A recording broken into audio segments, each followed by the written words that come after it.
네, 안녕하십니까. 농부 항소입니다.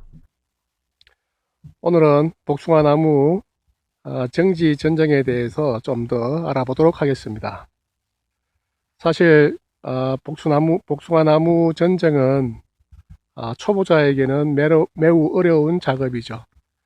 아무리 많이 이론적으로 공부를 하고도 막상 나무 앞에 서면은 어떤 가지를 잘라야 할지 고민이 되는 게 사실입니다. 그러나 나무의 특성을 잘 이해를 하고 전쟁을 하면은 보다 갈등을 좀 줄일 수 있고 고민을 좀 해소할 수가 있습니다. 그래서 오늘은 복숭나무의 특성에 대해서 조금 알아보도록 하겠습니다. 오늘은 제가 선글라스를 꼈는데요. 예, 선글라스를 낀 이유는 멋을 부리려고 낀 것이 아니라 전쟁을 하다 보면은 또는 복숭아 나무 여러 가지 작업을 하다 보면은 이 물질이 눈에 많이 들어갑니다. 또는 바쁘게 움직이다 보면은 또 나뭇가지가 눈을 또 찌르기도 합니다. 그래서 눈을 보호하기 위해서 안경이나 선글라스를 끼고 작업하는 게 매우 유용합니다. 자, 그러면 복숭아 특성에 대해서 이렇게 살펴보면 복숭아는 뿌리는 천근성입니다. 천근성이라 하면은 뿌리가 땅속 깊이 들어가는 것이 아니라 땅 표면 가까이서 넓게 옆으로 퍼져나갑니다. 그리고 복숭아 나무 가지는 일소병이나 줄기 마른 병에 약하기 때문에 수명이 짧아집니다. 그리고 유목기에는 신초 생육이 왕성하기 때문에 수영이 쉽게 흐트러지기 쉽기 때문에 또한 가지 전쟁을 통해서 수영을 바로 잡아 나가야 됩니다. 그리고 결가지가 되면은 가지가 밑으로 늘어지기 쉽기 때문에 특히 주지나 부지주의 끝이 밑으로 처지지 않도록 주의를 해야 됩니다. 그리고 복숭아는 자마 활성이 안 되는 그런 품종이므로 한번 잘라낸 가지는 더 이상 그 자리에서는 가지가 나지 않습니다. 그래서 잎눈을 잘 살피고 가지를 아주 소중하게 생각해야 됩니다. 그래서 오늘은 이 결가지의 종류와 그 특성을 살펴보고 그러한 가지들을 어떻게 전정을 해 나갈 것인지 거기에 대해서 알아보도록 하겠습니다. 결가지의 종류는 길이에 따라서 장가지, 중가지, 그리고 단가지로 나눕니다. 그리고 특이하게 아주 짧은 3cm 이하의 하속성 단가지라고 하는 것도 있습니다. 그러면 장가지는 크기가 30cm 이상, 그리고 중가지는 10에서 30cm 정도, 단가지는 10cm 이하의 가지를 일으켜서 그렇게 분류를 합니다. 그러면은 장가지의 특징은 이 장가지에는 우리가 실제로 장가지를 보면서 제가 설명드리도록 하겠습니다.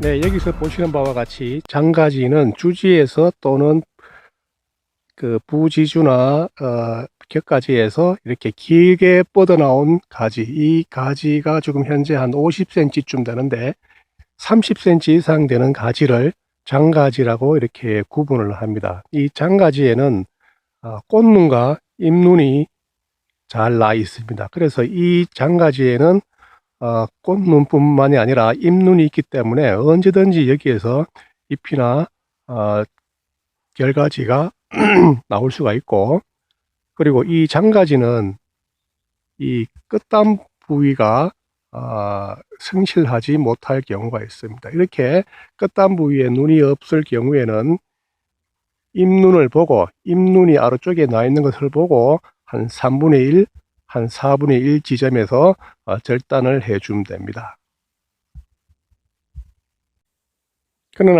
그러나 이러한 장가지를 너무 짧은 곳에서 절단을 하게 되면은 이 신초 발생이 너무 많이 되기 때문에 나중에 열매를 여기 달더라도 생리적인 낙과를 할 수 있기 때문에 가급적이면은 이 끝단 부위에서 바깥쪽에 잎눈을 두고 한 3분의 1 지점, 4분의 1 지점에서 절단을 하시면 되겠습니다.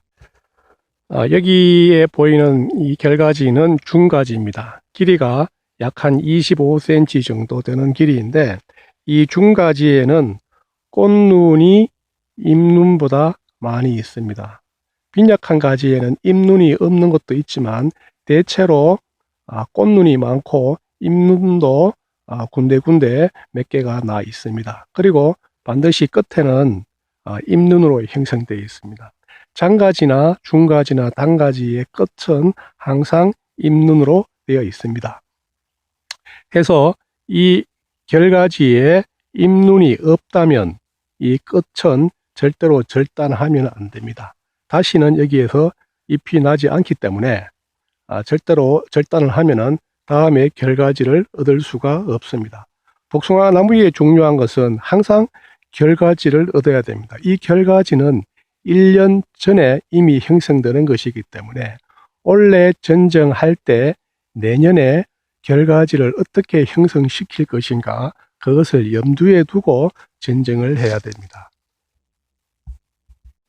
네, 여기 보이는 결가지는 단가지입니다. 약 한 8cm 정도 되는데요.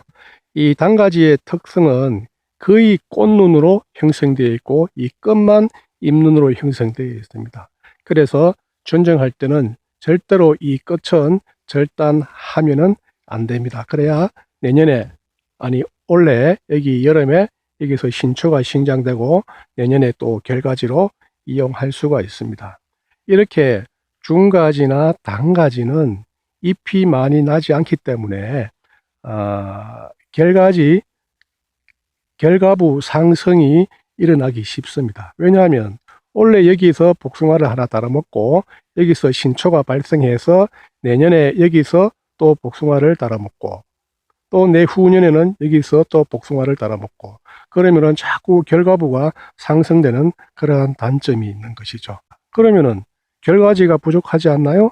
그래서 다른 곳에 결가지를 많이 확보를 하려고 노력을 해야 됩니다.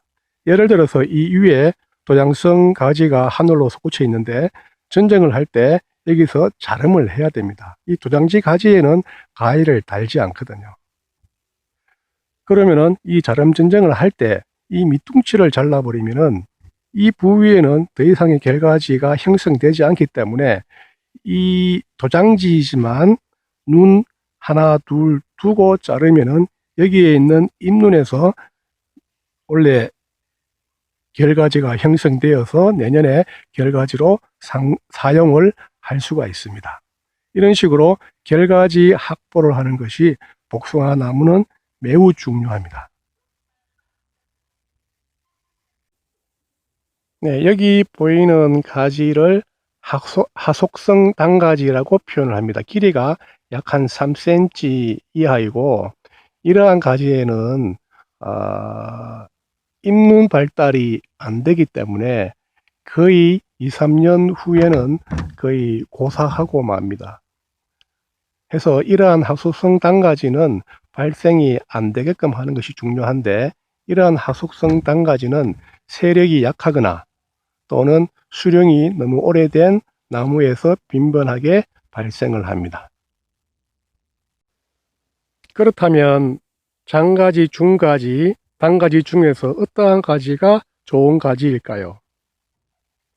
그것은 복숭아 품종에 따라 조금 차이가 있는데 대체로 단가지를 나무에 70% 정도 남기고 나머지 중가지나 장가지는 30% 정도 유지를 시키는 것이 가장 좋다고 합니다. 복숭아 나무는 수세를 안정시키는 게 중요한데 왜냐하면 수세가 너무 강하면 도장지 발생이 많고 도장지 발생이 많으면 또 겨울에 또 강전정을 해야 되고 강전정을 하면은 또 내년에 도장지 발생이 많아지고 이렇게 너무나 에너지를 많이 소비하는 것을 반복하기 때문에 수세를 너무 강하게 키우는 것도 좋지 않고, 또 수세가 너무 약하면, 물론 단가지는 많이 발생되겠지만 수세가 너무 약하면 또 고품질의 복숭아를 얻거나 또 나무의 수명을 연장시키는 데도 좋지 않습니다. 그래서 복숭아 나무는 수세를 안정시키는 것이 중요하고 약전정할 수 있도록 하는 것이 중요하다. 그것은 정지전정으로만 관리가 되지는 않고 나중에 토양관리, 시비관리 등에서도 함께 노력을 해야 수세가 안정되고 고품질의 복숭아를 이렇게 수확을 할 수 있게 됩니다. 또 결과부가 상승한다는 의미는 이 복숭아 나무의 주지를 보면은 아래쪽에는 결과지가 거의 없습니다. 물론 예전에는 있었겠죠. 그러나 여러 가지 이유로 아래쪽에 결과지는 자꾸 고사하고 새로 나는 가지 위쪽으로만 결과지가 확보됨으로 인해서 결과부가 상승된다, 이렇게 표현을 합니다. 그러면은 결과부가 상승되지 않게 하려면